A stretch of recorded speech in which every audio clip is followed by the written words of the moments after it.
In sir. yes come in. Sir, ఈ file మరోసారి చూస్తే మిగతా పని ప్రాసెస్ లో పెట్టొచ్చు.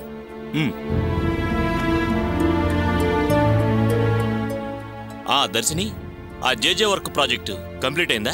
ఇంకా అవ్వలేదు సార్, కాస్త లేట్ అయ్యేలా ఉంది. లేట్ అవుతుందా? What is the reason? ఆ వర్క్ కి ఎవరు అటెండ్ అవుతున్నారు? కావ్య చూస్తుంది సార్. కావ్య? కావ్య దగ్గర లేట్ అయ్యే ఛాన్సే లేదు. తను చాలా సిన్సియర్ వర్కర్. చెప్పిన టైం కంటే ముందే ఇస్తుందే. మీరనేది పాత కావ్య గురించి. ఆవిడప్పుడు అలానే చేసేది, కానీ ఇప్పుడు కావ్య పూర్తిగా మారిపోయింది సార్. వాట్? మారిపోయిందా? ఏంటి నువ్వు అనేది? కావ్య మునుపట్లా లేదు సార్. వర్క్ మీద కాన్సంట్రేషన్ చేయడం లేదు. Something different. Are you sure? అవును సార్. నువ్వే కదా టీమ్ లీడర్వి. ఆవిడ నువ్వు కోచింగ్ చేయలేదా? వర్క్ సరిగ్గా చేయమని వార్నింగ్ ఇవ్వలేదా? అయింది సార్, అది అయింది. ఏమన్నా అంటే మేనేజర్ దగ్గర నాకు ఇంప్రెషన్ ఉంది, ఇన్ఫ్లుయెన్స్ ఉంది అని నన్ను బెదిరించి మాట్లాడుతుంది. అంతేకాదు సార్, కావ్య మధ్య డ్రగ్ అడిక్ట్ అయింది సార్. కావాలంటే ఇప్పుడు మీరే వచ్చి చూడండి ఎలా నిద్రపోతుందో. లేపితే చిరాకు, కోపం, అరుస్తుంది సార్. అందుకని ఆమెను ఏమీ అనకుండా వదిలేసి వచ్చావా? నీకు రెస్పాన్సిబిలిటీ లేదా? పద. లే కావ్య, లే కావ్య, కావ్య లే, లే కావ్య, లే, లేవే, లే. తప్పుకోండి, తప్పుకోండి. కావ్య, కావ్య, కావ్య లేవే, ఎండి గారు వచ్చారు, లే. కావ్య, కావ్య, కావ్య లేవే. కావ్య నీకే చెప్పేది, ఎండి గారు వచ్చారు, లే. Good morning sir. సార్, ఇది చాలా డ్రగ్ యూజ్ చేసింది, అందుకే ఆ మత్తులో మీతో మాట్లాడలేకపోతుంది. ముందు ఈవిడ్ని లేపి రూమ్ లోకి తీసుకెళ్లి పడుకోబెట్టండి. వెళ్ళండి. Come on, take it. రా, రా కావ్య, లే.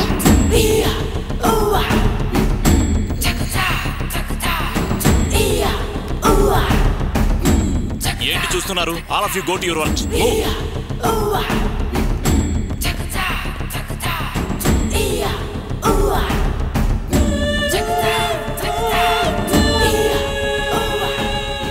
కావ్య, కావ్య, కావ్య, ఏమైంది కావ్య? కావ్య, సరిగా పడుకోబెట్టండి. కావ్య, కావ్య, సైలెంట్ గా పడుకో.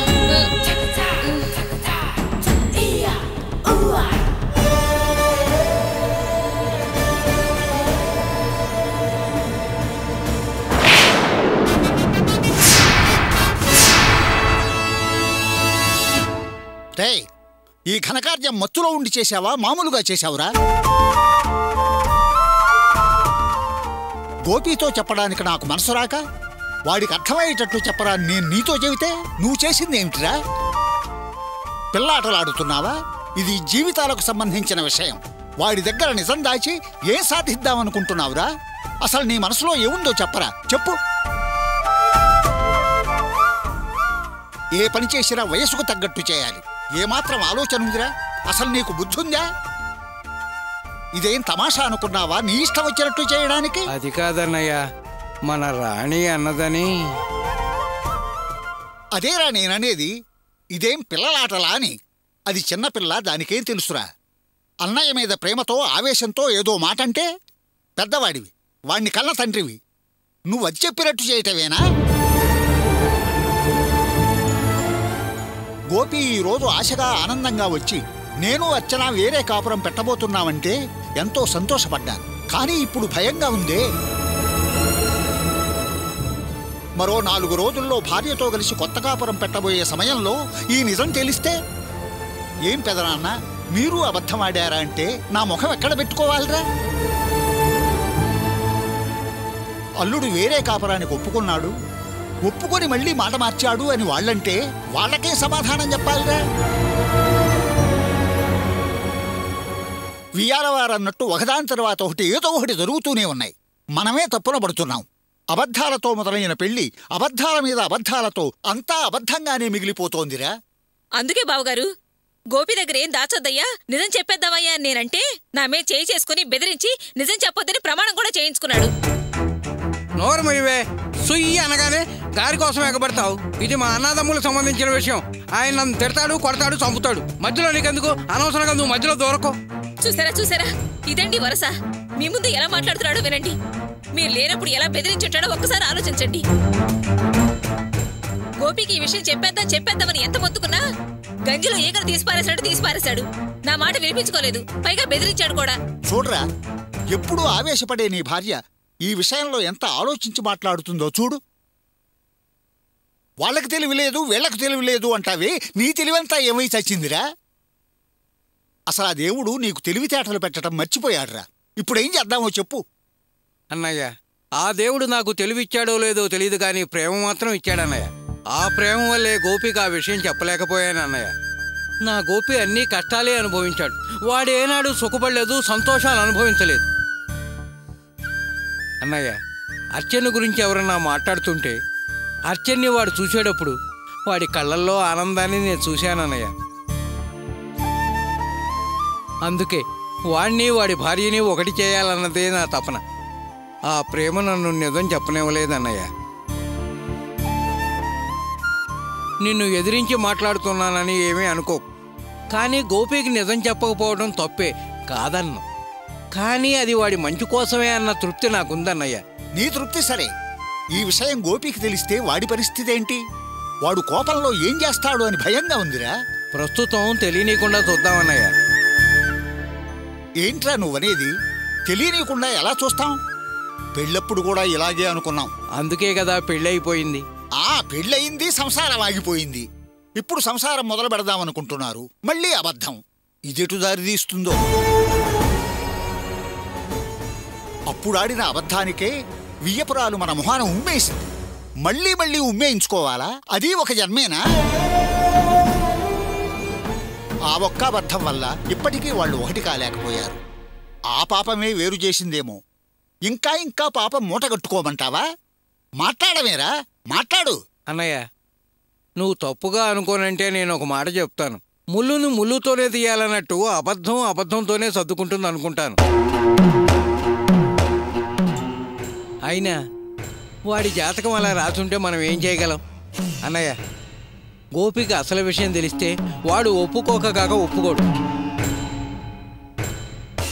అందుకే ప్రస్తుతం నిజం దాచి వాళ్ళిద్దరూ ఒకటయ్యాక నిదానంగా నిజం చెబుదాం.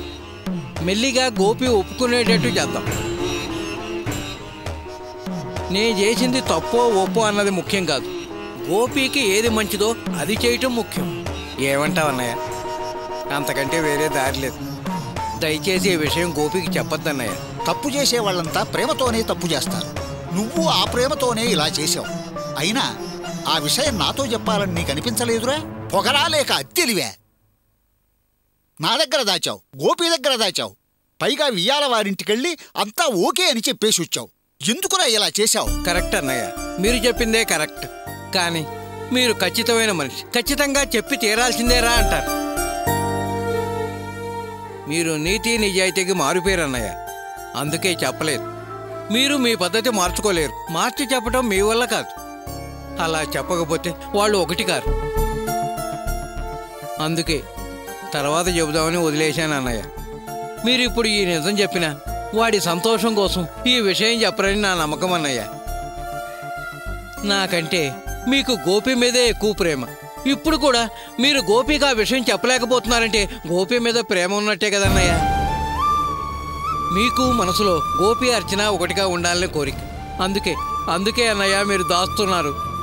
వాళ్ళకు మంచి జరగాలంటే మనం ఈ తప్పు చేయాల్సిందే అన్నయ్య. వాళ్ళు ఆనందంగా కాపురం చేయాలంటే ఈ విషయం గోపికి చెప్పొద్దన్నయ్య. ప్లీజ్ చెప్పొద్దన్నయ్య. మీకు దండం పెట్టి వేడుకుంటున్నాను, చెప్పొద్దన్నయ్య. దయచేసి చెప్పొద్దు. నువ్వు చెప్పేది కరెక్టేరా, కానీ తప్పు తప్పే కదా. అయినా ఇంకాసేపు నీతో మాట్లాడితే నన్ను అబద్ధాల కోరుగా మార్చేస్తావు. పెళ్లినాడు జరిగిన తప్పుకే నేనింకా బాధపడుతున్నాను. ఆ వియ్యపురాలు నన్నెప్పుడు చూసినా దెప్పుతూనే ఉంది, తిడుతూనే ఉంది. ఈ అబద్ధానికి కారణం నేనేం తెలిస్తే ఇంకా అసహ్యించుకుంటుందిరా. అందుకే నువ్వు ఈ విషయం గోపికి చెప్పినా చెప్పకపోయినా నేను గోపి అత్తగారింటికెళ్ళి నువ్వు వాళ్లతో చెప్పిందంత అబద్ధమని మాత్రం చెప్పి తీరతా. వస్తావా? అన్నయ్య, నీ కాళ్ళు పట్టుకుంటాను. వద్దన్నయ్య.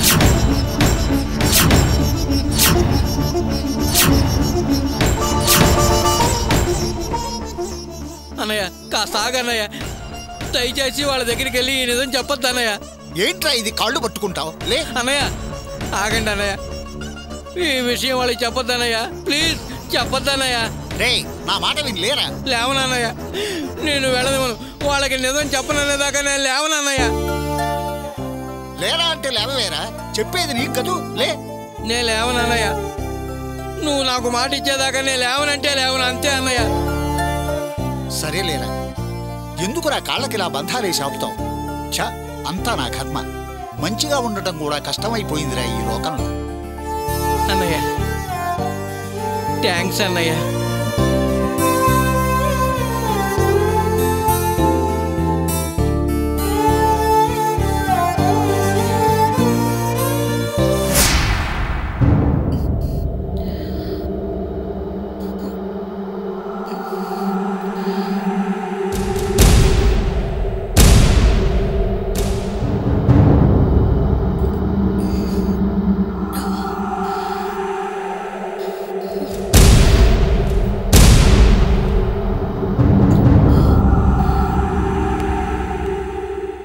కావ్య, ఎండి గారు పిలుస్తున్నారు. ఏంటి, నేను ఇక్కడికి ఎలా వచ్చాను? దీనికి సమాధానం చెప్పటానికే మీకోసం బయట వెయిట్ చేసే ఎండి గారు చెప్తారు.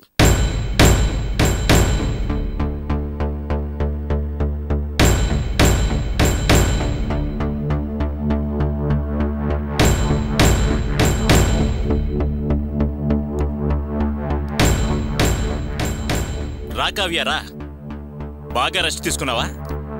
బాగా నిద్ర పట్టిందా? ఇబ్బంది ఏం కలగలేదు కదా? ప్రశాంతంగా నిద్రపోయావా?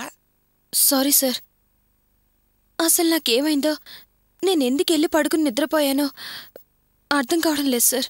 నిజమే, ఎలా తెలుస్తుంది? నువ్వు మామూలుగా ఉంటే కదా తెలవడానికి. నువ్వు ఫుల్గా మత్తులో ఉన్నావు కదా.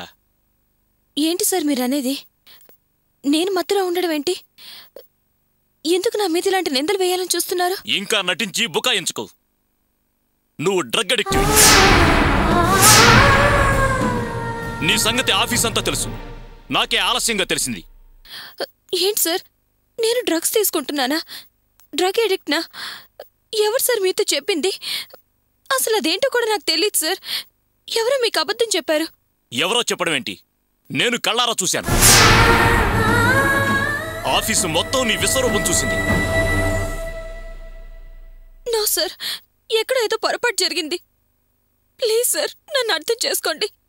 నాకు ఆ డ్రగ్స్ అలవాట్లేదు, నన్ను నమ్మండి సార్. చేసిందంతా చేసి ఎందుకు కావ్య ఈ నాటకాలు? నువ్విలా డ్రగ్స్కి అలవాటు పడతావని నేనేనాడు ఊహించలేదు. నువ్వొక సిన్సియర్ వర్కర్ వని, డిసిప్లిన్, సెల్ఫ్ రెస్పెక్ట్ ఉన్నదానవని నేను అనుకున్నాను.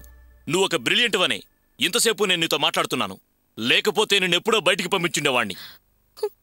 సార్, నిజంగా నాకేం తెలీదు. Please sir, believe me sir. Shut up. చెప్పింది చాలు. నువ్వు నోరు మూసుకుంటే మంచిది.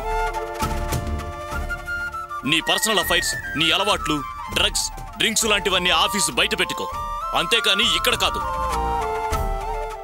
నేను అసలు ఎవరిని స్పేర్ చేసే మనిషిని కాదు, అర్థమైందా? అయినా నువ్వు పై అధికారులను గౌరవించకుండా మాట్లాడటం పద్ధతి కాదు. డిసిప్లిన్ మెయింటైన్ చేయి. అలా ఎగర్దించి మాట్లాడటం అంటే నాకు చాలా అసహ్యం. నువ్వు వర్క్ విషయంలో కూడా ఇదివరకట్లా లేవట. ఏమన్నా అంటే నాకు మేనేజర్ తెలుసు, నాకు ఇన్ఫ్లుయెన్స్ ఉంది, అది ఇది అంటావట. Behave your self. అలా నేను ఎప్పుడు ఎవరితోనూ అనలేదు సార్. అయినా అలాంటి సపోర్టివ్ రికమెండేషన్స్ నాకు నచ్చవు. అంటే నేను చూసింది విన్నది అంతా అబద్ధం అంటావా? ఇక మాటలాపి నేను చెప్పింది విను. మర్యాదగా నడుచుకో. ఇదే లాస్ట్ అండ్ ఫైనల్ వార్నింగ్. నీ పద్ధతి మార్చుకోకపోతే డిస్మిస్ చేస్తాను, జాగ్రత్త.